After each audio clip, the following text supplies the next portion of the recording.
এবারের champions trophy Bangladesh দলের জন্য একটার পর একটা সৌভাগ্য বয়ে এনেছে। সেই সাথে দেখা গেছে তাদের ঘুরে দাঁড়ানোর সামর্থ্য। ফলে সেমিফাইনালে বাংলাদেশ যে কোনো কিছু ঘটাতে পারে, এমনটাই মনে করে ক্রিকেট বিষয়ক ওয়েবসাইট ক্রিকইনফো। ইংল্যান্ডের কাছে হেরে অস্ট্রেলিয়ার টুর্নামেন্ট থেকে ছিটকে পড়ার পর ক্রিকইনফোতে লেখা হয়, বাংলাদেশ সম্পর্কে কিছুই বলা যায় না, সেমিফাইনালে কি হবে তাও না।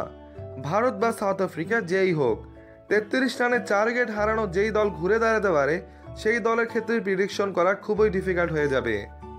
গত 2 বছর ধরে বাংলাদেশের যে উন্নতি হয়েছে, তাদের চ্যাম্পিয়ন্স ট্রফিতে খেলা তারা ডিজার্ভ করে এবং এজন্যই বাংলাদেশ খেলছে। শনিবার বাংলাদেশ ক্রিকেট সমর্থকরা তাকিয়েছিল ইংল্যান্ড ও অস্ট্রেলিয়ার ম্যাচটির দিকে, কারণ আগেই জানা ছিল এই ম্যাচটি জিততে বাংলাদেশ সেমিফাইনালে উঠতে পারবে। টসে জিতে বোলিং পায় ইংল্যান্ড, 9 উইকেট হারিয়ে 50 ওভারে 277 রান করে অস্ট্রেলিয়া। জবাবে ব্যাটিংয়ে নেমে 40.2 ওভারে 240 রান করে ইংল্যান্ড।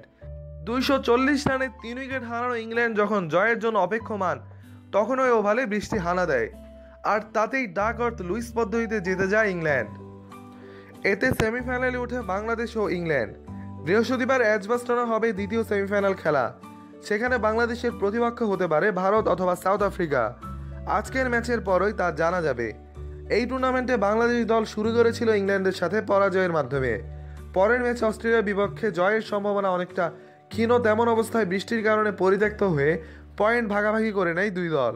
তবে শুক্রবার নিউজিল্যান্ডের বিপক্ষে যখন জয়ের কোনো বিকল্প ছিল না, সেদিন সাকিব আল হাসান এবং মাহমুদুল্লাহ রিয়াদের লড়াকু ইনিংসের সুবাদে ঠিকই জয় তুলে নেয় বাংলাদেশ। ঠিক এই মুহূর্তে চ্যাম্পিয়ন্স ট্রফির লড়াই খুব জমে উঠেছে, ফলে কে এবার শিরোপা জিতবে বলা খুব মুশকিল।